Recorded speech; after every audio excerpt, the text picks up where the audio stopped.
Assalamualaikum warahmatullahi wabarakatuh. Selamat pagi semuanya. Kami dari kelompok 6 akan mempresentasikan hasil diskusi kami yang berjudul Pengumpulan dan Pengujian Bukti yang beranggotakan Aprilia Saputri, Iza Aulia Ridwan, dan Mariana. Pokok pembahasan yang pertama yaitu pengumpulan bukti audit, yang kedua teknik pengumpulan bukti audit, yang ketiga pengujian bukti audit, yang keempat langkah pengujian bukti audit. Pengumpulan bukti audit. Setelah program pengujian terinci disusun, maka langkah selanjutnya adalah pelaksanaan audit dengan melakukan pengumpulan bukti. Keandalan bukti sangat berpengaruh terhadap kesimpulan dan rekomendasi yang akan dibuat oleh tim audit. Oleh karena itu, perlu dipastikan mutunya baik, relevan, dan jumlahnya cukup. Berbeda dengan audit keuangan, saat melakukan audit kinerja bukti, yang tim audit gunakan tidak hanya data keuangan, namun juga data operasional. Tujuannya untuk melihat bagaimana entitas melaksanakan program dan tujuan, serta mengelola sumber daya yang dimiliki, dan apakah telah sesuai dengan prinsip 3E, yaitu ekonomis, efektif, dan efisien. Adapun tujuan pengumpulan bukti audit adalah yang pertama, mempermudah penjelasan masalah objek audit karena dari bukti yang didapat bisa ditemukan akar masalah audit. Yang kedua, bukti yang dikumpulkan nantinya akan menjadi dasar pengujian hipotesis. Yang ketiga, bukti audit juga menjadi bahan pembelajaran inter-auditor mengenai aktivitas entitas sebagai referensi pemeriksaan selanjutnya.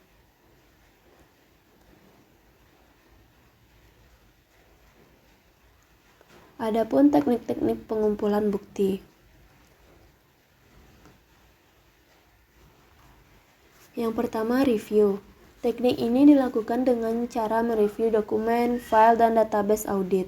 Oleh karena ini, bila diperlukan auditor berhak meminta audit menyiapkan dokumen yang dibutuhkan untuk kepentingan pemeriksaan dan dokumen tersebut wajib diberikan oleh pejabat yang diperiksa.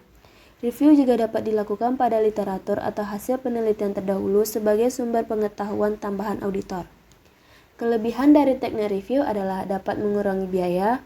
Untuk waktu ini sebenarnya tergantung apakah audit mau bekerja sama dalam penyediaan dokumen atau tidak, dan jenis dokumennya cetak atau elektronik.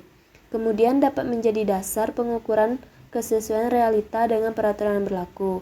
Sedangkan kekurangannya adalah yang pertama, kesulitan akses terhadap dokumen yang diperlukan. Yang kedua, aturan yang berubah sulit dibuat perbandingannya. Yang ketiga, membutuhkan tenaga dan pikiran yang besar.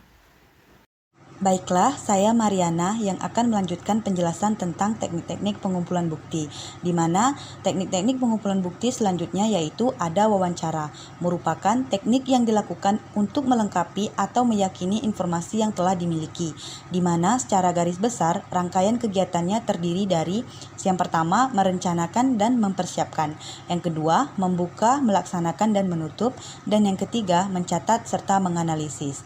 Wawancara ini juga memiliki kelebihan serta kekurangan. Kelebihan dari teknik ini adalah pemeriksa dapat menyelidiki pemikiran, persepsi, dan perasaan yang diperiksa karena dilakukan secara tatap muka. Pertanyaannya pun bisa disesuaikan dengan situasi sehingga pemeriksa bisa memberikan pertanyaan terkait hingga mendapatkan jawaban yang dianggap cukup membantu kegiatan pemeriksaan. Respon yang didapat juga tinggi dan cepat. Nah, sedangkan kekurangannya adalah informasi yang didapat berkemungkinan tidak akurat karena bisa saja responden memiliki daya ingat yang rendah. Pertanyaannya disusun dengan tidak benar, jawaban yang diberikan responden menyesatkan. Yang selanjutnya yaitu ada kuesioner atau survei. Apabila pemeriksa memerlukan informasi umum seperti masukan mutu pelayanan atau bahan analisis sebab akibat dengan sasaran populasi yang besar, maka teknik ini dapat dilaksanakan. Umumnya, dalam teknik ini pemeriksa membuat sekumpulan pertanyaan terkait masalah yang diaudit kepada sasaran tadi. Kelebihan dari teknik ini adalah kemudahan dalam menyajikan pertanyaan dan menyebarkannya, sehingga turut menurunkan biaya. Respon juga memiliki waktu untuk memikirkan jawaban dan melihat catatan untuk menjawab. Sayangnya, teknik ini memiliki tingkat respon yang rendah karena responden tidak mengirimkan kembali. Pengendalian mutu jawabannya juga sulit dilakukan karena pemeriksa tidak mengontrol jawaban yang diberikan dan diperlukan waktu panjang untuk mengumpulkan data.